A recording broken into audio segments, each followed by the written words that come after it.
की किरणें मन को पावन कर दिया। जन्म के थे जो,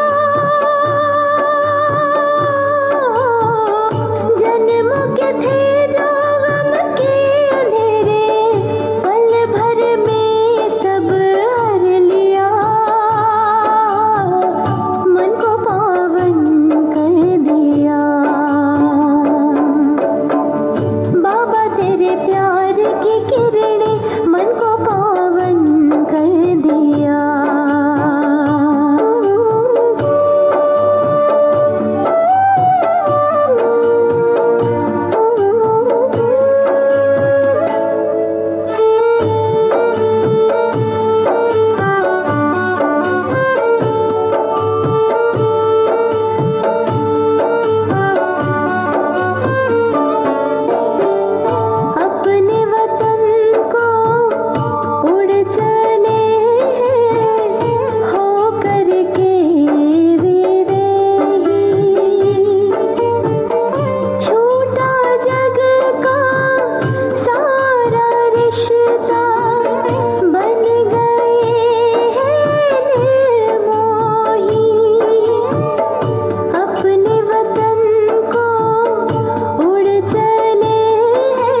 ओम शांति, ओम शांति, ओम शांति। Good morning, good afternoon. आज का सोमवार है। मैं सदा प्रसन्न रूहानी सेवाधारी आत्मा हूँ। मैं सदा प्रसन्न रूहानी सेवाधारी आत्मा हूँ। सभी का स्वागत है।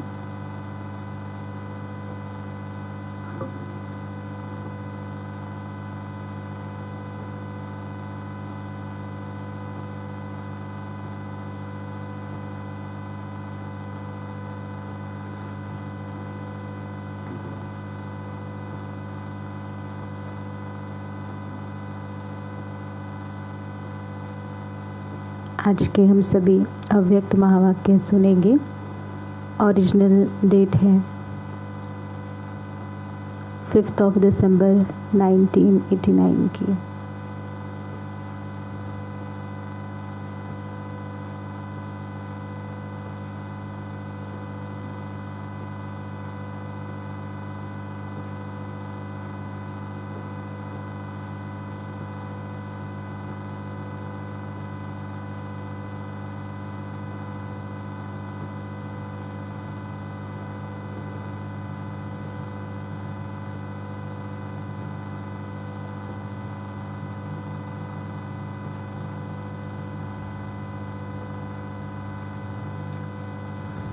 आज की वाणी का सार है, सदा प्रसन्न कैसे रहें। सदा प्रसन्न कैसे रहें। आज बाप दादा चारों ओर के बच्चों को देख रहे। क्या देखा बाबा ने? क्या देखा? हर एक बच्चा स्वयं हर समय कितना प्रसन्न रहता है। हर एक बच्चा कितना प्रसन्न रहता है, साथ साथ दूसरों को स्वयं द्वारा कितना प्रसन्न करता है। स्वयं भी कितने प्रसन्न रहते, औरों को भी आपके द्वारा कितनी प्रसन्नता मिलती, कितना हम औरों को भी खुशी दे सकते। क्योंकि परमात्मा सर्व प्राप्तियों के प्रत्यक्ष स्वरूप में प्रसन्नता ही चेहरे पर दिखाई देती है ना, सदा खुशनुमा चेहरा। ये प्रसन्नता ही बाबा को पसंद है ना। प्रसन्नता ब्राह्मण जीवन का विशेष आधार है। अल्पकाल की प्रसन्नता और सदा काल की संपन्नता ही प्रसन्नता, इसमें रात दिन का फर्क है।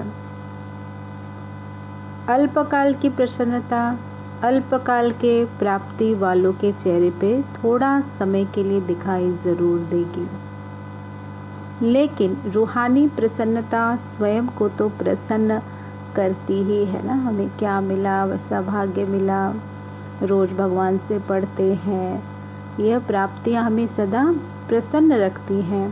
परंतु रूहानी प्रसन्नता की वाइब्रेशन अन्य आत्माओं तक भी पहुंचते हैं।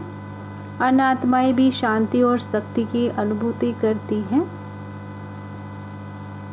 है। मुझ द्वारा क्या ऐसे वाइब्रेशंस फैलते हैं, ये देखना है। परंतु रूहानी प्रसन्नता के वाइब्रेशन अन्य आत्माओं तक भी पहुंचती। अन्य आत्माएं की शांति और शक्ति की अनुभूति करती। जैसे फलदायक वृक्ष अपने शीतलता की छाया में थोड़े समय के लिए भी मानव को शीतलता का अनुभव कराते हैं ना। कोई वृक्ष ऐसे घना होता है और वो फलदायक होता है, उसकी छाँव में शीतलता प्राप्त करते हैं, तो ये अनुभूति कराती है ना। वृक्ष कोई मुख से नहीं कहती है, वो अनुभूति कराती है। वैसे ही हमारे संपर्क संबंध के वाइब्रेशन हमारे आसपास की आत्माओं को क्या फीलिंग में लाते हैं। बाबा बता रहे, शीतलता का अनुभव कराती है ना वो वृक्ष, और मानव प्रसन्न हो जाता है। ऐसे परमात्मा प्राप्तियों के फल संपन्न रूहानी प्रसन्नता वाली आत्मा दूसरों को भी अपने प्राप्तियों की छाया में तन मन की शांति और शक्ति की अनुभूति कराती है। प्रसन्नता की वाइब्रेशन सूर्य के किरणों समान वायुमंडल को, व्यक्ति को और सब बातें भुलाए सच्चे रूहानी शांति की, खुशी की अनुभूति में बदल देते हैं। बाबा ने कहा कि वो वाइब्रेशन, वायुमंडल जिस प्रकार सूर्य की किरणों से चारों ओर कितना आभा मंडल बनता है, ऐसे ही सच्चे रूहानी बच्चों की शांति की, खुशी की अनुभूति वायुमंडल को बदल देते। वर्तमान समय की अज्ञानी आत्माएं अपने जीवन में बहुत खर्चा करके प्रसन्न रहना चाहती है, कितने बड़े बड़े भव्य आयोजन करती है, ना कोई गरीबों को दान देकर खुश होता है, कोई भव्य कीर्तन का कार्यक्रम करके खुशी मनाता है। तो अन्य प्रकार से खर्च करके भी चाहती हैं कि वो प्रसन्न रहे। पर आप लोग ने क्या खर्च किया? बिना पैसा खर्च करते भी सदा प्रसन्न रहते हो ना, व औरों की मदद से प्रसन्न रहते हो, और कोई आपके लिए कुछ करे तो प्रसन्न होते हैं। सदा शब्द नहीं है वो, किसी पर डिपेंडेंट है तो सदा नहीं है। प्रसन्नता भी 3 प्रकार की देखी, स्व से प्रसन्न, दूसरों द्वारा प्रसन्न, सेवा द्वारा प्रसन्न। प्रसन्नता की भी इतनी क्लासिफिकेशंस बाबा ने बताई, और कैसे कैसे प्रसन्न रहते, स्व द्वारा प्रसन्न, दूसरों द्वारा प्रसन्न और सेवा। तो फिर ये तो 3 डिवीज़न हो गए ना। तो हम द्वारा माना डिपेंडेंट, अगर तीनों में प्रसन्न है तो हर प्रकार से प्रसन्न है ना, स्व से प्रसन्न है, दूसरों द्वारा प्रसन्न है और सेवा में भी प्रसन्न है। अगर तीनों में प्रसन्न है तो बाप दादा को स्वतः ही प्रसन्न किया। जिस आत्मा के ऊपर बाप प्रसन्न है वह तो सदा सफलता मूर्त ही है।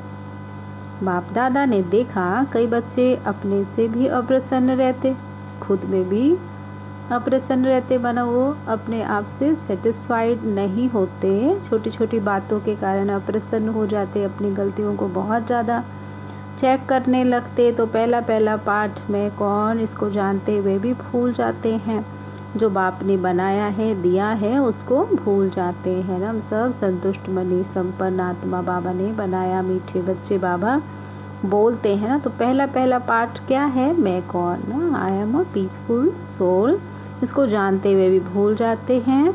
बाप ने हर एक बच्चे को फुल वर्षे का अधिकारी बनाया, फुल अधिकार दिया ना, सेमी नहीं बनाया, सर्व अधिकार बाबा ने दिए हैं। किसको पूरा, किसी को आधा वर्षा नहीं दिया ना, सारा मुरली सबके लिए चलती है, किसी के लिए नहीं कि वो नहीं सुन सकते, एज ग्रुप बनाया हुआ है या जेंडर या रिलीजन, ऐसी कोई भी मार्जिन बाबा ने नहीं छोड़ी है। हर एक को बाबा फुल वर्षे का अधिकार देते। किसी को आधा व चौथा मिलना है क्या, आधा मिला या आधा लिया है। बाप ने तो सभी को मास्टर सर्वशक्तिमान का वरदान व वर्षा दिया। ऐसा नहीं कि कोई शक्तियाँ बच्चों को दी और कोई नहीं दी, अपने लिए रख ली या वरिष्ठों को दी है, नयों को नहीं दी, ऐसा तो है नहीं। सर्वगुण संपन्न बनाया, सर्व प्राप्ति स्वरूप बनाया, लेकिन बाप द्वारा जो प्राप्तियां हुई उसको स्वयं में समा नहीं सकते। जैसे स्थूल धन व साधन प्राप्त होते भी खर्च करना ना आए व साधनों को यूज़ करना ना आए तो प्राप्ति होते भी उनसे वंचित रहते। स्थूल साधनों को भी खर्च करना ना आए, धन को यूज़ करना ना आए, ना भी आपके पास चीज़ें हैं, फास्ट मेकिंग की मशीन्स हैं, मिक्सर ग्राइंडर है, और फिर भी आप दूसरे साधनों को उपयोग कर रहे हैं तो उसमें टाइम जा रहा है और खुशी नहीं, तो फिर फ़ायदा क्या। बाबा कहते हैं, फिर कहते हैं मैं समझती थी कि यह करना चाहिए, यह नहीं करना चाहिए, लेकिन उस समय भूल गई, तो अपने गुण शक्तियों को भूल गए। तो अभी समझती हूँ कि ऐसा नहीं होना चाहिए। उस समय 1 सेकंड भी निकल गया तो सफलता की मंजिल पर पहुँच नहीं सकते, क्योंकि समय की गाड़ी निकल गई ना। कोई की बुद्धि धीरे चलती है, समय पर परख की निर्णय की शक्ति स्लो डाउन हो जाती है, तो वो उस समय तो चांस मिस हो गया ना। बाबा ने कहा चाहे 1 सेकंड लेट किया, चाहे 1 घंटे लेट किया, समय निकल तो गया ना। और जब समय की गाड़ी निकल जाती है तो स्वयं से दिल शिकस्त हो जाते हैं और अप्रसन्नता के संस्कार इमर्ज होते हैं। मेरा भाग्य ही ऐसा है, मेरा ड्रामा में पार्ट ही ऐसा है, पहले भी सुनाया था। स्व से अप्रसन्न रहने के मुख्य 2 कारण होते हैं, एक दिल शिकस्त होना और दूसरा कारण होता है दूसरों की विशेषता, भाग्य व पार्ट को देख ईर्ष्या उत्पन्न होना। तो हर एक विशेष आत्मा है, हर एक विशेष पार्ट निभा रहे हैं, तो इसमें ईर्ष्या की बात नहीं। बाबा कहते हैं हिम्मत कम होती है, ईर्ष्या ज़्यादा होती है। दिल शिकस्त भी कभी प्रसन्न नहीं रह सकते और ईर्ष्या वाले भी कभी प्रसन्न नहीं हो सकते, अच्छा बनने नहीं देते, इसीलिए प्रसन्न नहीं रहते। प्रसन्न रहने के लिए सदा एक बात बुद्धि में रखो कि ड्रामा के नियम प्रमाण संगम युग पर हर एक ब्राह्मण आत्मा को कोई न कोई विशेषता मिली हुई है। चाहे माला का लास्ट माना 16,000 वाला दाना भी, उसको भी कोई ना कोई विशेषता मिली हुई है।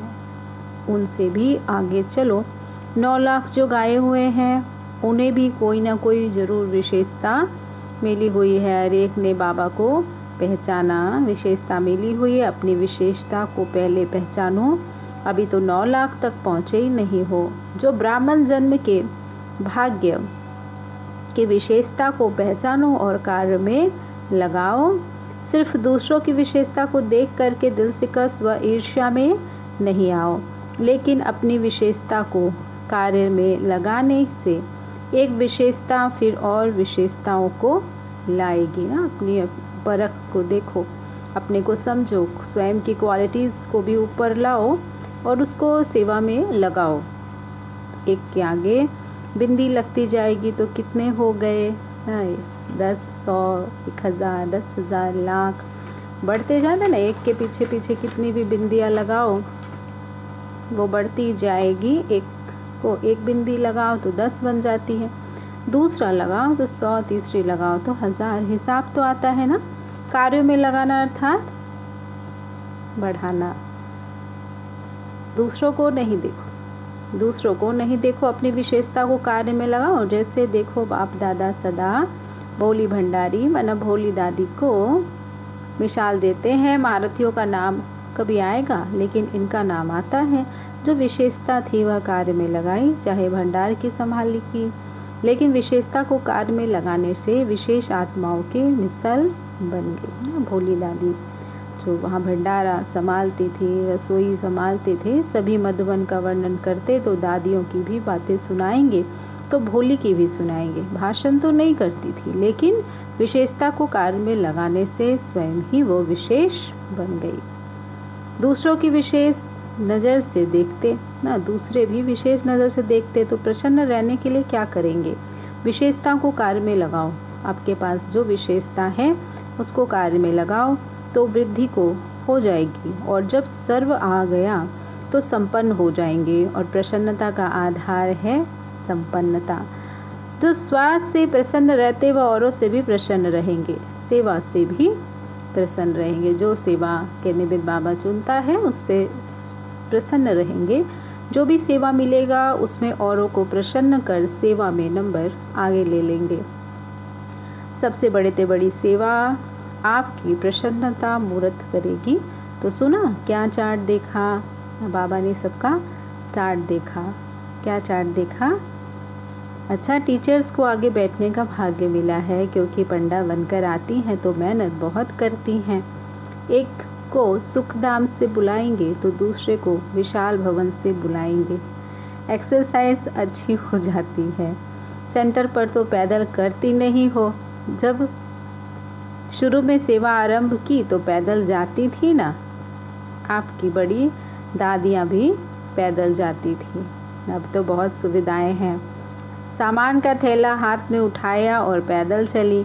आजकल तो आप सब बने बनाए पर आए हो तो लकी हो ना, बने बनाए सेंटर्स मिले हैं। अभी तो सब अच्छे अच्छे हैं, अपने मकान हो गए हैं। पहले तो जमुना घाट पर रहती थी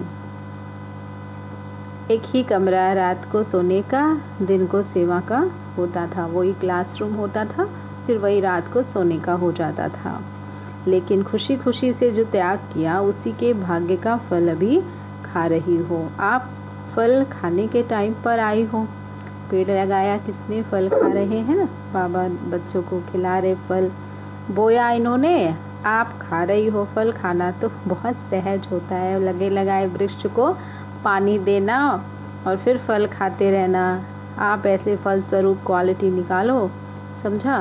क्वांटिटी संख्या तो है ही, और ये भी चाहिए। 9 लाख तक जाना है तो क्वांटिटी और क्वालिटी दोनों चाहिए।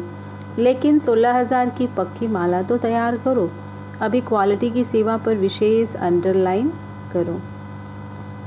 हर ग्रुप में टीचर्स भी आती हैं, कुमारियाँ भी आती हैं, लेकिन निकलती नहीं। मधुबन अच्छा लगता है, बाप से प्यार भी है, लेकिन समर्पण होने में सोचती हैं। जो स्वयं ऑफर करता है वह निर्विघ्न चलता, और जो कहने से चलता है वो रुकता है फिर चलता है। वह बार बार आपको ही कहेंगे, हमने तो पहले ही कहा था सरेंडर नहीं होना चाहिए। कोई कोई सोचती है फिर चलती हैं। कोई कोई सोचती है इससे तो बाहर रहकर सेवा करें तो अच्छा। लेकिन बाहर रहकर सेवा करना और त्याग करके सेवा करना, इसमें अंतर ज़रूर होता है, और इस अंतर से भाग्य का भी अंतर हो जाता। जो समर्पण के महत्व को जानती है वह सदा ही अपने को कई बातों से किनारा हो आराम से आ गए, कई मेहनत से छूट गए। तो टीचर्स अपने महत्व को अच्छी रीति जानती हो ना।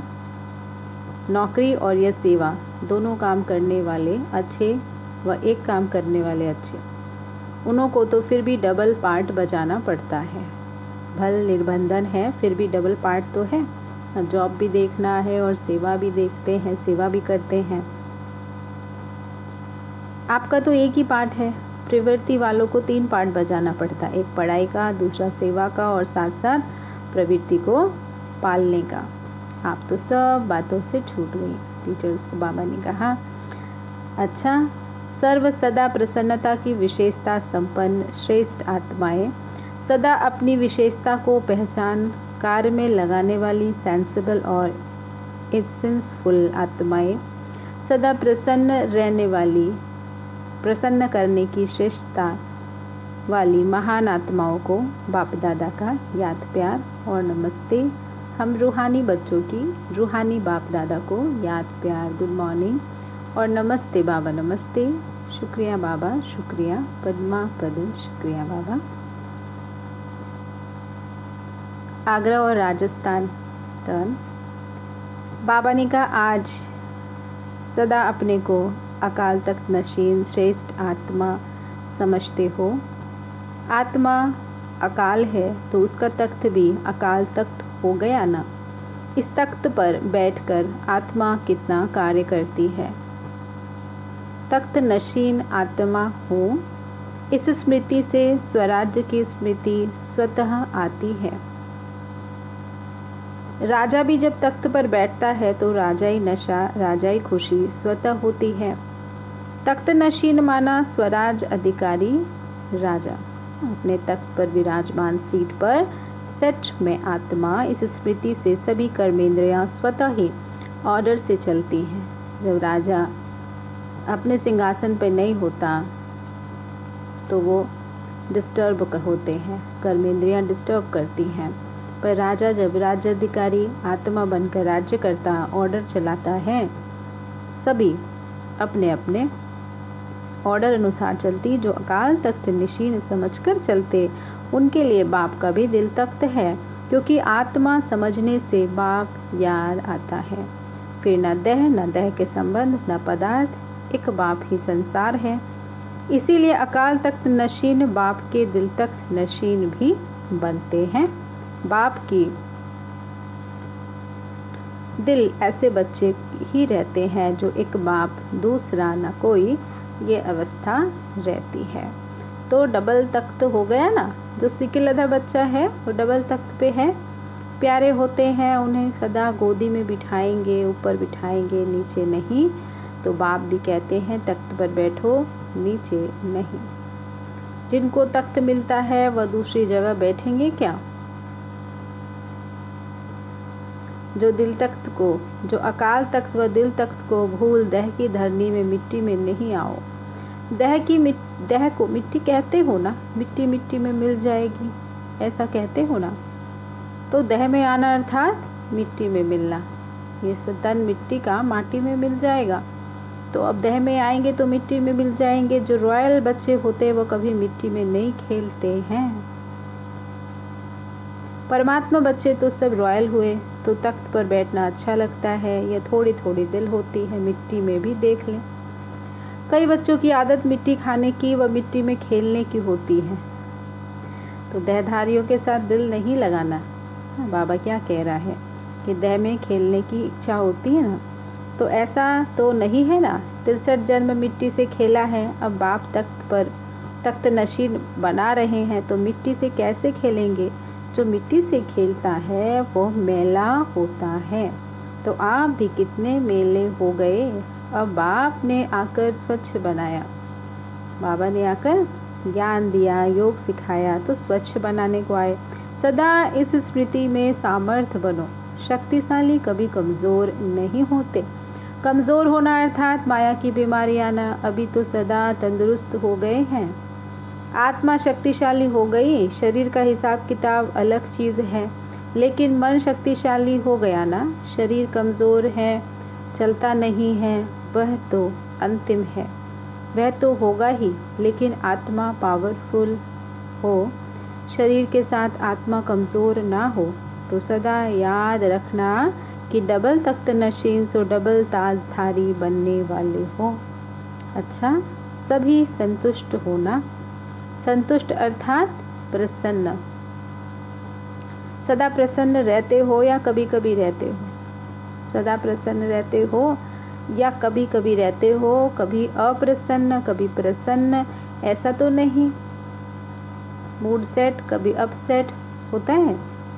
कभी किसी बात से अप्रसन्न तो नहीं होते हो। आज यह कर लिया, आज यह हो गया, कल वह हो गया, ऐसा पत्र तो नहीं लिखते हो। सदा प्रसन्न चित्त रहने वाले अपने रूहानी वाइब्रेशन से औरों को भी प्रसन्न करते। ऐसा नहीं मैं तो प्रसन्न रहता ही हूँ, लेकिन प्रसन्नता की शक्ति फैलेगी ज़रूर, तो और किसी को भी प्रसन्न करो। ऐसा हो या अपने तक ही प्रसन्न हो, ऐसा ठीक लगता है कि सबको प्रसन्न करना अच्छा लगता है। दूसरों को भी करेंगे फिर तो अभी कोई पत्र नहीं आएगा।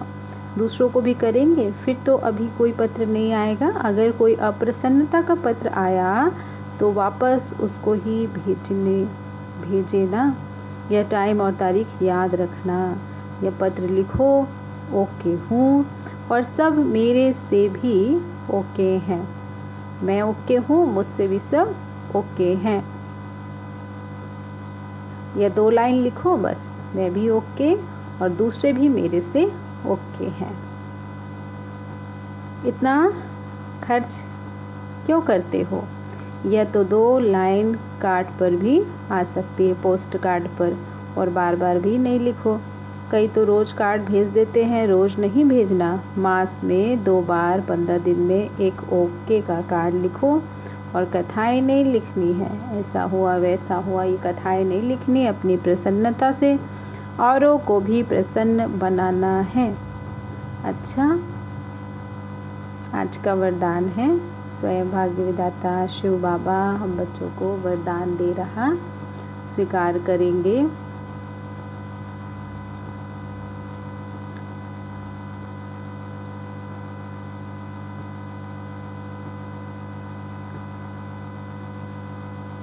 समाने और सामना करने की शक्ति द्वारा सेवा में सफलता प्राप्त करने वाले रूहानी सेवाधारी भव। रूहानी सेवाधारी को सेवा के सिवाय कुछ भी सोचता नहीं। वे मनसा वाचा कर्मणा सर्विस से 1 सेकेंड भी रेस्ट नहीं लेते, इसीलिए बेस्ट बन जाते हैं। वे सेवाओं में सफलता प्राप्त करने के लिए सदा यही स्लोगन याद रखते कि समाना और सामना समाना और सामना करना, यही हमारी निशानी है। वे अपने पुराने संस्कारों को समाते और अपने पुराने संस्कारों को समाते और सामना माया से करते, ना कि देवी परिवार से। सामना माया के वार का करते, ना कि देवी परिवार से। ऐसे बच्चे जो नॉलेजफुल के साथ साथ पावरफुल भी हैं, उन्हें ही कहा जाता है रूहानी सेवाधारी।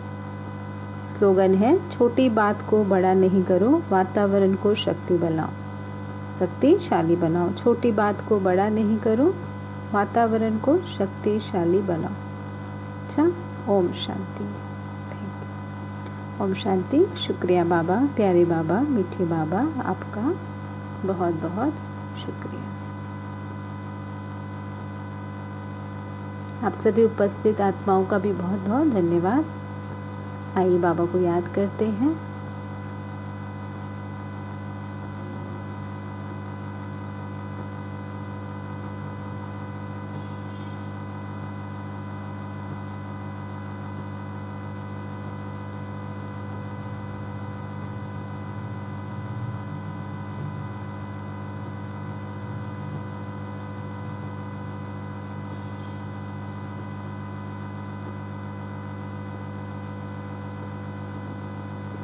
ओम शांति। वीना गिवाला जी, जितेंद्र पटेल जी, नीला पटेल जी, अनीता वर्मा जी, बीके कृष्णा जी, मोनालिसा सिंह जी, अशोक सिंह जी, अमर गोला जी, माजानी जी, रंजनी मारिया जी, श्याम कुमार श्रेष्ठा जी, श्वेता खन्ना जी, स्मिता यूवी जी, शिव बाबा की परी जी, नीला पटेल जी,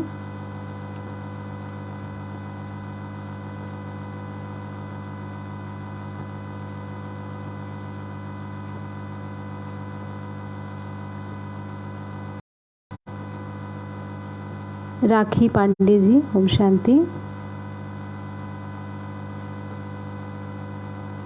हरे शंकर जी, श्वेता खन्ना जी, सुभद्रा बैनर्जी जी, विभूति कुमार मिश्रा जी, रवि रंजन ठाकुर जी, भगवान दास जी, महादेवी हुंगर जी, शिव बाबा के परी जी, बुलबुल रॉय जी, रत्ना रॉय जी, अंजना बच्चू जी, शोभा सोनी जी,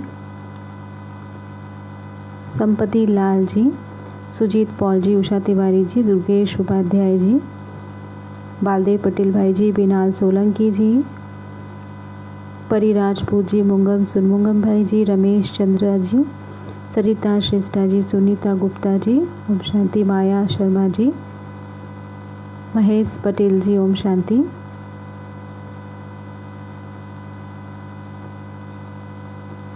अनीता वर्मा जी, ओम शांति। एसपी जयसवाल भाई जी, ओम शांति। जिनों का नाम नहीं दिख रहा है वो फिर से ओम शांति लिखें ताकि मुझे दिख जाए।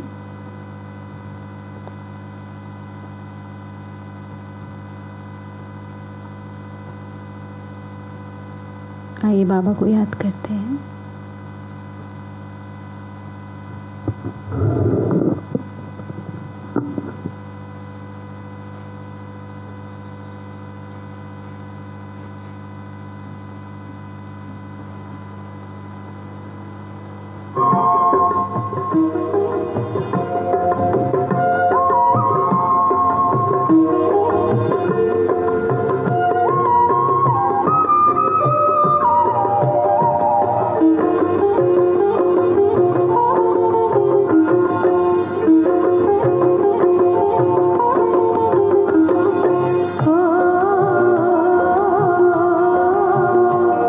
उमंगों के पंख लगाते रहो,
निराली उपहार जो है मिला। इंद्रधनुष इन्हीं से बनता, इन्हीं से अंबर है नीला। जो देता जीवन दाम हमको, उनको देते नमन करी। प्रेममयी संसार बने, प्रकृति का हम वंदन करें। प्रेममयी संसार बने, प्रकृति का हम वंदन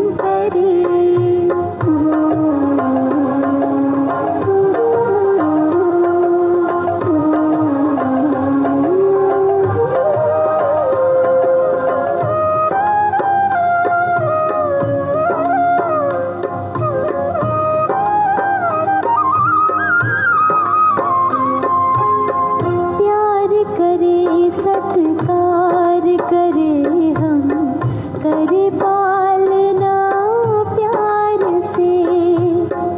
इनके बिना जल ना बरसता, जल बिना ना संसार है। प्यार करे सत्कार करे हम, करे पालना प्यार से। इनके बिना जल ना बरसता, जल बिना ना संसार है। जागे जगाए इन्हीं राहों में, आओ मिल गमन करें। प्रेममय संसार बने, प्रकृति का हम वंदन करें। प्रेममय संसार बने, प्रकृति का हम वंदन करें।